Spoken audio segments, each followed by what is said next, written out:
Hello student, how are you. तो आप कैसे हो। तो हमारी क्लास जो चल रही थी कंटिन्यू आज भी चलाएंगे हम। तो बोर्ड को मिटाले नहीं है आज। तो आज की क्लास हमारी थ्योरी है, कुछ डेफिनेशन है, तो उसको आप लोग थोड़ा सा ध्यान रखिएगा।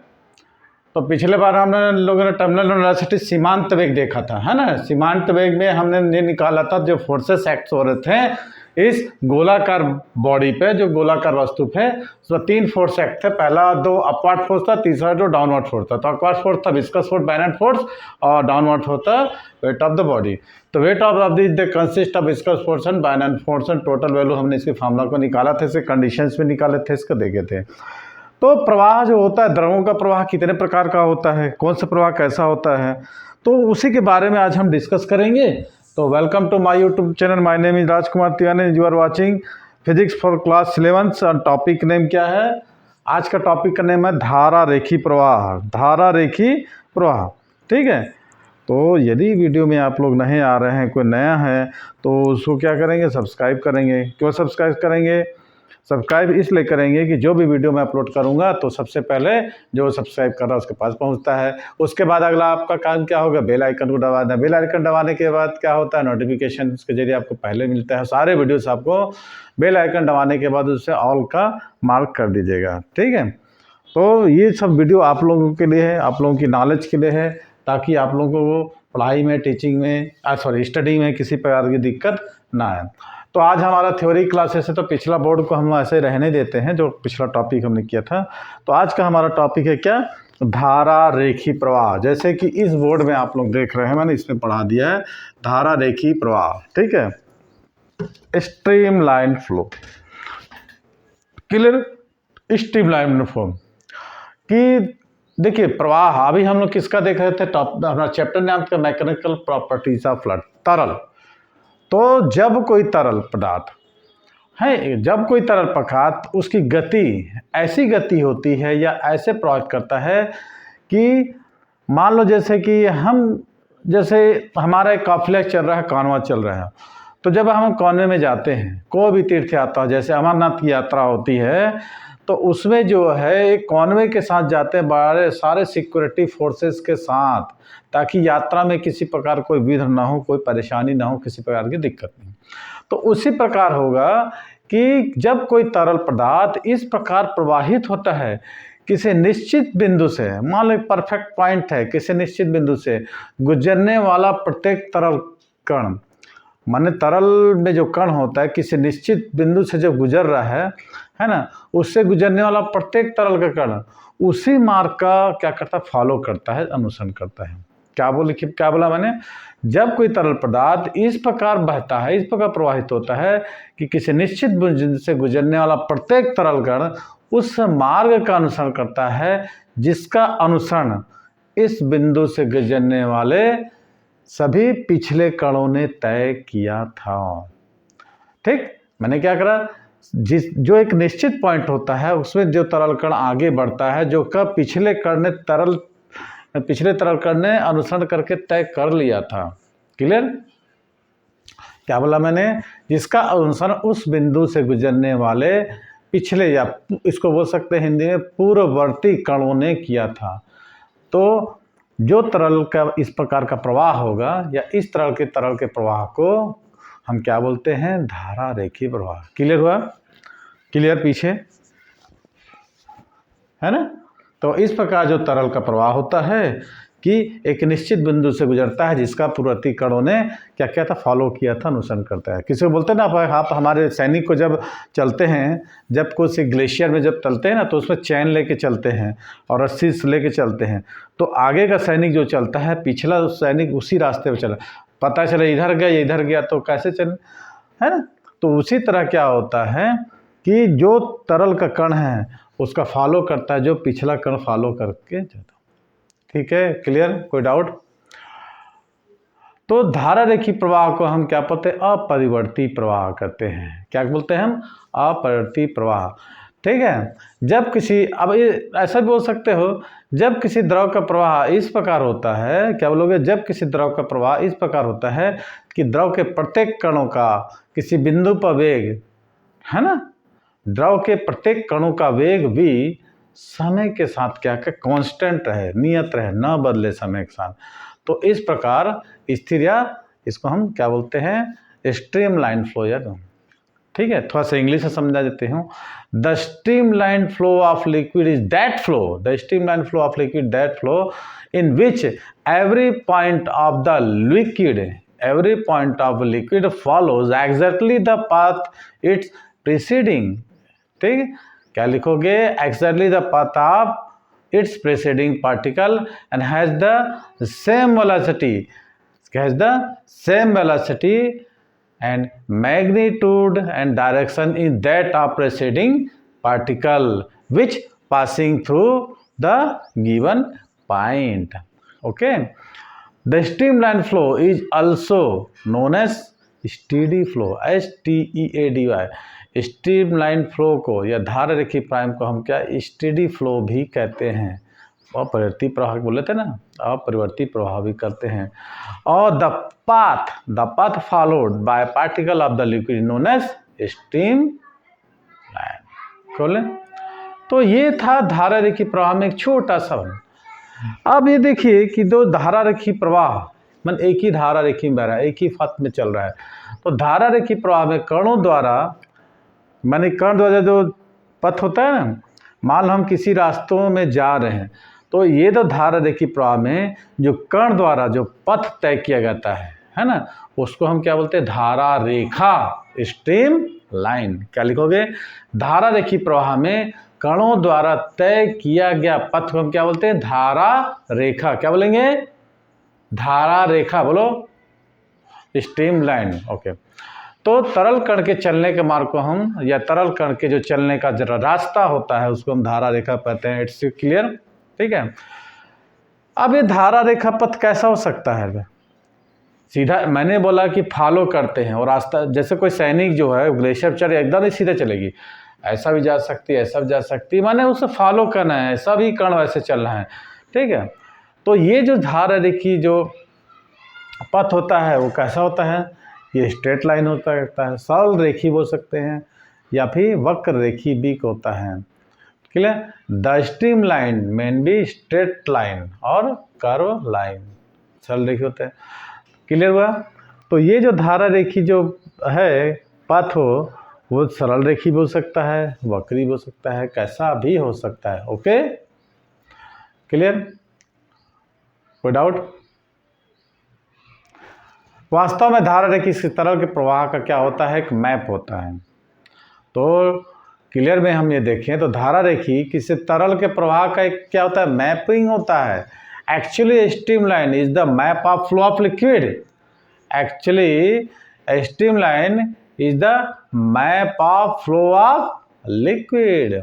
अब देखिए मैंने कुछ डायग्राम बनाया, इधर देखिए, आप देख रहे हैं, आपको दिख रहा होगा शायद, देखो दिख रहा है आप लोगों को, खड़े देखिए, ये इसमें आप देख रहे हो कि ABC 3 पॉइंट है, और इस पॉइंट पर जो है कण का वेग कितना है, V1, V2 और V3। कितना है, V1, V2 और V3।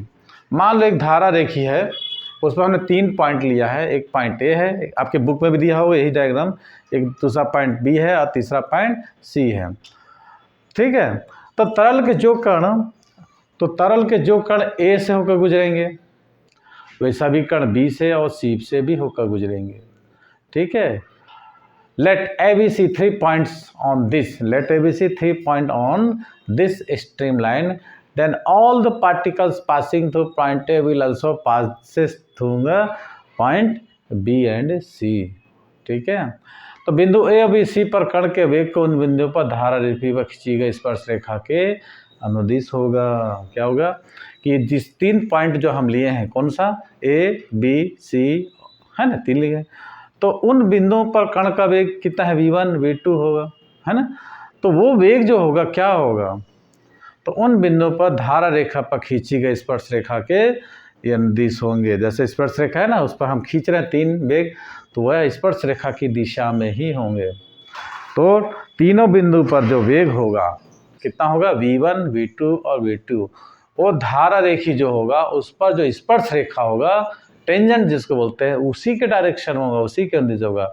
The velocity of particle the velocity of particle A, B and C will be along the tangent drawn at respective point. ठीक है, let v1, v2 and v3 velocity of respective point. कितना लिए हम वेग इसका? A पर वेग कितना देख रहे हो आप? डायग्राम को मैंने दिखा दिया था। A पर वेग कितना था? v1 था। B पर वेग कितना था? v2 था। और C पर वेग कितना था? v3 था। तो विच है ना, let v1, v2 and v3 be the velocity of respective point which are clearly defined. different होगा ना, which are clearly defined. clear?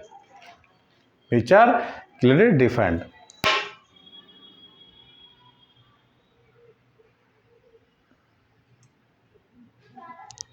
Okay तो ए और बी सी पर जो वेग खींचे हैं ना वो स्पर्श रेखा के दिखा होगा, विच आर क्लियर डिफरेंट.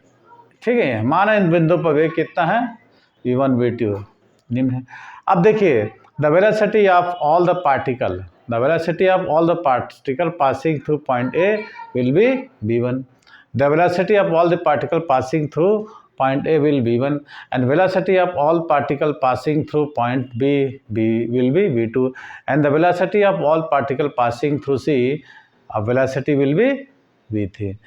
जब तरल के जो कण A से गुजरते हुए सभी कण B और C से भी होकर गुजरेंगे तो A से गुजरने वाले समस्त कणों का वेग है ना v1, B से गुजरने वाले समस्त कणों का वेग v2 तथा C से गुजरने समस्त कणों का वेग कितना होगा? v3 होगा. क्लियर यहाँ तक? कोई डाउट हो गया? ठीक है, ए से गुजरने वाले समस्त कणों का वेग कितना है? v1, बी से गुजरने वाले समस्त कणों का वेग v2 और सी से गुजरने वाला जितने भी कण हैं समस्त कणों का वेग कितना होगा? v3 होगा. क्लियर? अब ये जो स्ट्रीम लाइन है, कैरेक्टरिस्टिक्स धारा रेखी जो हैं उनकी प्रॉपर्टीज क्या होगा, विशेषताएं क्या होगा, देखते हैं, है ना. तो धारा रेखा के किसी बिंदु पर खींची गई स्पर्श रेखा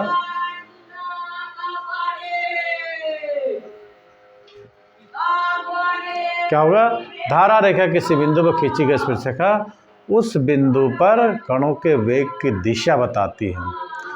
मैंने धारा रेखा के किसी बिंदु पर जो स्पर्श रेखा खींचेंगे ना वही स्पर्श रेखा जो होगा क्या होगा? उसका वेग होगा, है ना.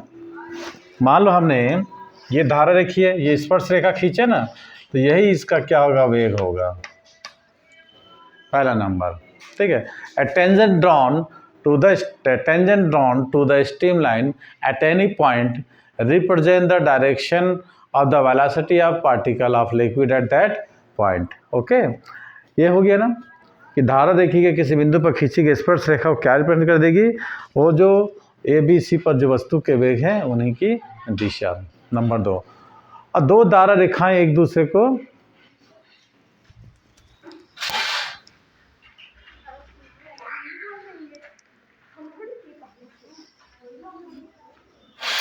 क्या होगा? दो धारा रेखीय एक दूसरे को कभी भी इंटरसेक्ट नहीं करती है. यदि एक दूसरे को प्रतिच्छेद करती है तो उसे कटान बिंदु पॉइंट ऑफ इंटरसेक्शन पर द्रव के कण को कितनी दिशा होगी? 2 दिशा होगी. ठीक है, तो इसलिए दो धारा रेखी एक दूसरे को कभी नहीं काटती. यदि मान लो दो धारा रेखी एक दूसरे को काटती तो उसके कटान बिंदु पर या हम बोल सकते हैं पॉइंट ऑफ इंटरसेक्शन पर, माने दो धारा रेखा एक दूसरे को काट देती तो कटान बिंदु पर, है ना, इसे कटान बिंदु पर जिसको हम बोलते हैं पॉइंट ऑफ इंटरसेक्शन पर द्रव के कणों की 2 दिशाओं को व्यक्त करती है. इसलिए क्या होता है? दो धारा रेखी एक दूसरे को कभी नहीं काटती. The streamline never intersect each other. It may streamline intersect the two tangents can be drawn at point of intersection. ठीक, at point of intersection velocity will have 2 direction. At point of intersection velocity will have 2 direction which is not possible. ठीक है, कि दो धारा रेखी एक दूसरे को कहीं नहीं काटती क्योंकि यदि काटेगी तो कटान बिंदु पर वह धारा रेखा के 2 दिशाओं को व्यक्त करती है. ठीक है, माने जब उनके पॉइंट ऑफ इंटरसेक्शन पर कणों के वेग की the velocity of particle represent 2 direction of velocity. मैंने कणों के वेग की दो दिशाओं को व्यक्त करती, जो कि असंभव है। तीसरा क्या होगा? क्लियर? धारा रेखी की भिन्न भिन्न बिंदुओं पर वेग, धारा रेखी के जितने भी बिंदु लें सब पर वेग अलग अलग होगा। धारा रेखी के जितने, मान लो ABCD जितना भी पॉइंट ले रहे हैं तो V1 V2 V3 हो जाएंगे, अलग अलग बिंदु पर वेग अलग, किंतु निश्चित बिंदु से क्या किसी विशेष बिंदु से गुजरने वाले समस्त कणों का वेग वही रहता है। मैंने समस्त पॉइंट पर वेग अलग होगा, लेकिन किसी बिंदु विशेष से होकर गुजरने वाले कणों का वेग क्या होता है? समान रहता है। अर्थात धारा रेखी प्रवाह में किसी तरल का किसी बिंदु, अर्थात धारा रेखी प्रवाह में किसी तरल का किसी बिंदु का वेग समय के साथ नहीं बदलता, अपरिवर्ती रहता है। ठीक, तो लिखे गया the velocity of different points of a streamline में भी डिफरेंट, माने अलग अलग बिंदु पर वेग अलग अलग होगा। The velocity of different points of A streamline में भी different, but the velocity of all the particles passing through a particle point is same। एक निश्चित बिंदु पुंज का क्या होगा? वेग सेम रहेगा, लेकिन अलग अलग बिंदु पर उसका वेग क्या रहेगा? अलग रहेगा, लेकिन एक निश्चित बिंदु पर उन कणों का वेग क्या रहेगा? एक ही रहेगा। क्लियर हुआ?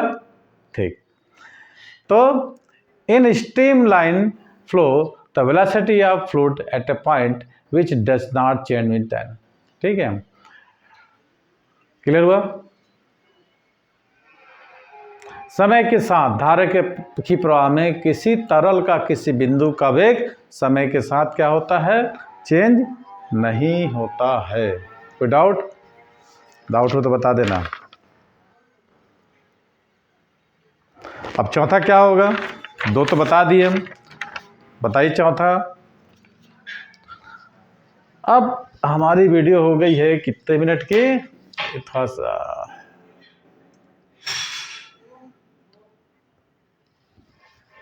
फोर्थ पॉइंट लिखिए।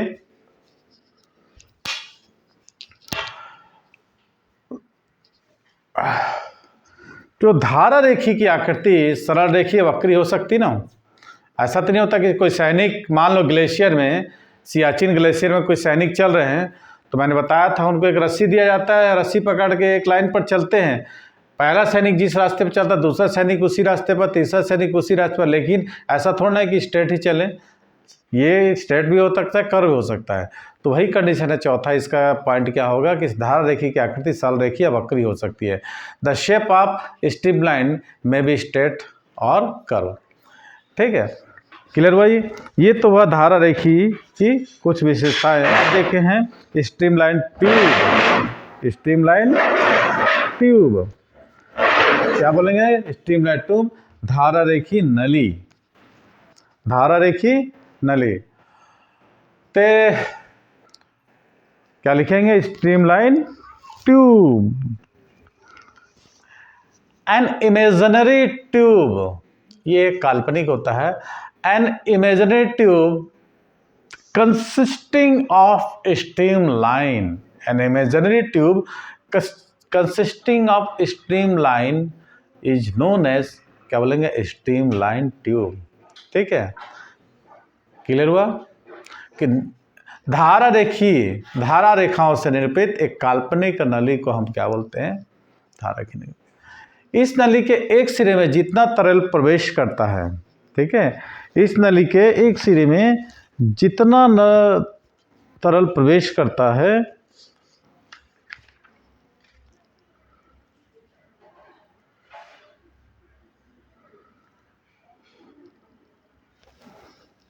जो हमने बताया है, डायग्राम बनाया है, चलो उसको बाद दिखा देंगे। इस नली के एक सिरे से जितना तरल प्रवेश करता है, दूसरे से उतने तरल बाहर निकल जाता है। ट्यूब, ठीक, माने काल्पनिक धारा रेखाओं से निर्मित काल्पनिक नली को हम क्या बोलते हैं? स्ट्रीमलाइन ट्यूब, है ना। इस नली के एक सिरे से जितना एंटर करेगा उतना ही बाहर निकल जाएगा। ठीक है, the amount of liquid which enter from one and, है ना, of the tube, the same amount of liquid comes out, the same amount of liquid comes out at the outer and. Clear? जितना एक tube से enter करेगा उतना tube से बाहर निकलेगा। इस नली की दीवारें से होकर तरल न तो उसमें प्रवेश कर सकता है और न ही बाहर सकता है, और इसका जो दीवार होता है न तो एंटर करेगा न ही बाहर आएगा। Clear? No liquid can enter from LU through a walls of this tube. Clear हुआ? क्लियर। अब अगला टॉपिक आता है हमारा क्रांतिक वेग। क्या है अगला टॉपिक हमारा? क्रांतिक वेग, क्रिटिकल वेलोसिटी। क्या होगा अगला टॉपिक हमारा? Critical velocity. क्रांतिक वेग हम छोटे छोटे क्लास से भी पढ़ते आए हैं। क्या देखे हम छोटे क्लास से? क्या देखते आए हैं? यह देखते आए हैं कि किस तरल का प्रवाह, कोई भी तरल का प्रवाह, देखिए धारा देखिए तब रहेगा, कब तक रहेगा? कोई आदमी शरीफ कब तक रहेगा? जब तक उसको कुछ ना बोले, और शरीफी से कब हट जाएगा? जब उसको छेड़ोगे। तो वैसी तरह किसी तरल का प्रवाह धारा रेखी कब तक रहता है? जब तक उसका एक निश्चित वेग से कम होता है। एक निश्चित वेग, किसी भी तरल का प्रवाह धारा रेखी, किसी तरल का प्रवाह धारा रेखी प्रवाह तक रहता है जब तक कि उसका वेग एक निश्चित वेग से कम होता है ना। इट हैज़ बिन फाउंड, हमने यह देखा है, प्रैक्टिकल से प्रूव किया। It has been found that the flow of liquids remains streamlined only when the velocity of flow is lesser than a definite value। किसी तरल का प्रवाह धारा रेखी तब तक बना रहेगा जब तक कि उस तरल का वेग एक निश्चित वेग को कम रहता है। अब जब तरल का प्रवाह इस निश्चित वेग से अधिक हो जाएगा तब व्हाट विल बी हैपन? जब तरल का प्रवाह इस निश्चित वेग से अधिक हो जाता है तो उसका प्रवाह धारा रेखी नहीं रहता। When the velocity of flow of liquid exceed this definite value, then its flow no longer remains streamlined। ठीक है? When velocity of flow of liquid exceed this definite value, then its flow no longer remains streamlined। तो इसी निश्चित वेग को हम क्या बोलते हैं? क्रांतिक वेग है। दिस डेफिनेट वैल्यूज या this definite velocity of is known as critical velocity. जब तरल का प्रवाह इस निश्चित वेग से अधिक हो जाता है, इसका प्रवाह धारा रेखी नहीं प्रवाहता। ठीक, तो इसी को हम बोलते हैं क्रांतिक। इस प्रकार क्रांतिक, क्या डेफिनेशन लिखोगे? इस प्रकार क्रांतिक वेग तरल प्रवाह का वह अधिकतम वेग है, क्रिटिकल वेलोसिटी। इस प्रकार किस तरह का क्रांतिक वेग उस तरल प्रवाह का वह अधिकतम वेग है जहाँ तक का उसका प्रभाव धारा रेखी बने रहता है। Thus the maximum velocity of flow of liquid below which its flow remains streamlined is called क्या बोलेंगे? Critical velocity of flow. ठीक है? क्या बोला मैं कि जब किसी तरल का प्रवाह धारा रेखी तब तक बन रहता है जब तक कि उसका एक निश्चित वेग से कम रहता है, और जैसे ही निश्चित वेग से आगे हो जाता है तो उसका प्रवाह धारा रेखी नहीं होता है। इसी निश्चित वेग को हम बोलते हैं क्रांतिक वेग। क्लियर हुआ? इसी निश्चित वेग को हम बोलते हैं क्या? क्रांतिक वेग। आज की वीडियो हमारी थोड़ी जल्दी ख़त्म हो जाएगी क्योंकि थोड़ा सा हमको पढ़ाने जाना है। तो 23 मिनट की वीडियो हुई है, ज़्यादा वीडियो को लंबा नहीं खींचेंगे हम।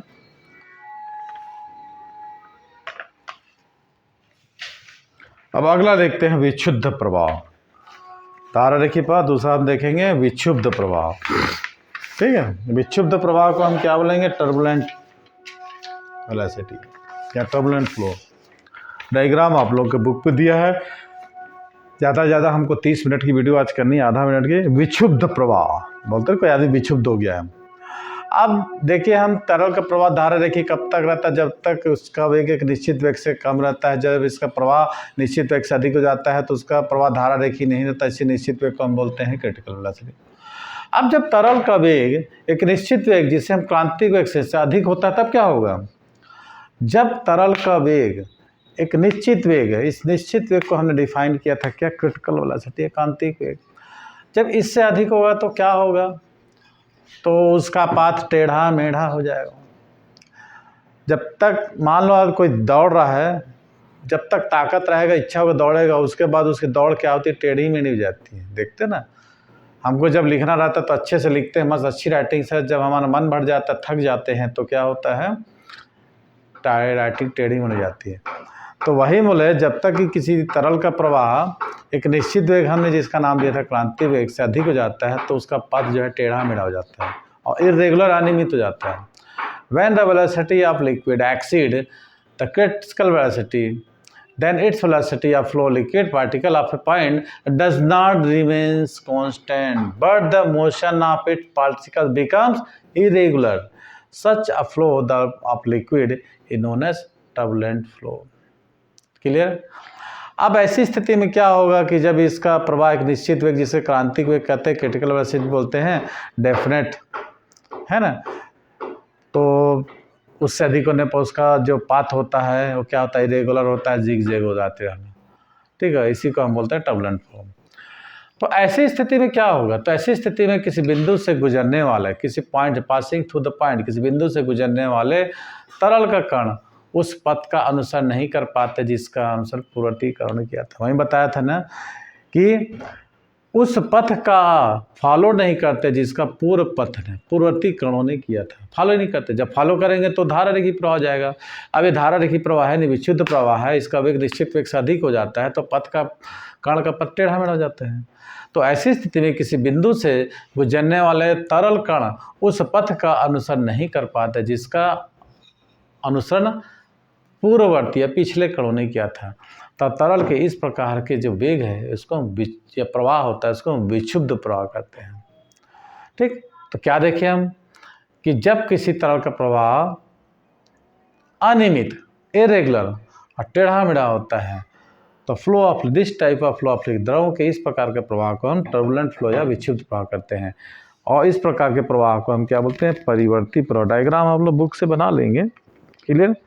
Then when during flow of motion of particles of liquid is irregular and zigzag, the flow of liquid या particles is known as turbulent flow. अब इसका एग्जांपल क्या लगा, the flow of river of water of time है ना। वायु मैंने जब पानी नदियों में बढ़ता है, देखे होगे कभी कभी बरसात में बाढ़ आ जाता है। बाढ़ का मतलब पानी का अधिक होना, अधिक पानी की अधिक मात्रा होना को बाढ़ बोलते हैं ना। जब बाढ़ के समय नदियों का जो प्रवाह होता है, ये भी एक टर्बुलेंट फ्लो का एक एग्जांपल है। ठीक है, बाढ़ के समय जो नदी का पानी होता है, the flow of river water at that time of flood, flow of during cyclone are the example of turbulent flow, है ना। बाढ़ के समय जब पानी आती है, आंधी तूफान के समय वायु का प्रवाह, जलती लकड़ियों से धुएं का ऊपर उठना, और जो समुद्र या महासागर की धाराएं, ये सब क्या है, विक्षुब्ध प्रवाह के उदाहरण हैं। क्लियर? तो आज की वीडियो में, आज के टॉपिक में हमने क्या देखा, धारा रेखी प्रवाह, क्रांतिक वेग और विक्षुब्ध प्रवाह। ठीक है, ये हमारी थ्योरी थी। पिछला टॉपिक हमने टर्मिनल वेलोसिटी को अच्छे देखा था। तो आज की वीडियो को यहीं समाप्त करते हैं और अब मिलते हैं अगले वीडियो में, जिसमें हमने टॉपिक रेनॉल्ड्स नंबर वगैरह, बर्नौली इक्वेशंस और बहते हुए द्रव की ऊर्जा है। ठीक है, energy of flow of liquid, तो बहते द्रव की ऊर्जाओं से हम देखेंगे और उसके बेस पर हम बर्नौली के एप्लीकेशन, वेंचुरीमीटर वगैरह देखेंगे। तो टॉपिक बहुत अच्छी है।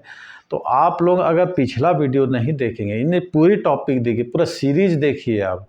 मैकेनिकल प्रॉपर्टीज ऑफ फ्लड की जितने भी सीरीज, कितने भी टॉपिक मैंने बनाए, कितने पार्ट बनाए हैं, सभी पार्ट को आप अच्छे देखेंगे तो मुझे तो ऐसा नहीं लगता कि कोई ऐसा इतना ही पुअर बच्चा होगा जिसको समझ नहीं आए, क्योंकि मैंने यहाँ सिंपली भाषा में, सरल वर्ड में, लिखने के बेस पर कि आपको लिखना कि ज़्यादा हमने समझाया ही नहीं है, ज़्यादा डिटेल तब बनाया कि माइंड से उड़ जाए। हालांकि रहेगा वो भी, लेकिन आपको कितना लिखना है, कितना समझना है, कितनी मैंने उस टॉपिक में सारी चीज़ें इंक्लूड हो जाती है, तो उतना मैंने बताया। ठीक है, फिर भी आप लोगों को अगर समझ में ना आए तो कांटेक्ट करिए हमसे, या फिर कमेंट में लिख के बताइए कि आपको क्या समझ नहीं आया है, क्या इसमें त्रुटियां रह गई है, जिसको मैं और अधिक सुधारने का प्रयास करूँगा। ओके, तो thanks for watching my video. अब बने रहेगी हमारे इस कंटिन्यू फिजिक्स के टॉपिक में। Okay, thanks for watching my channel, best of luck.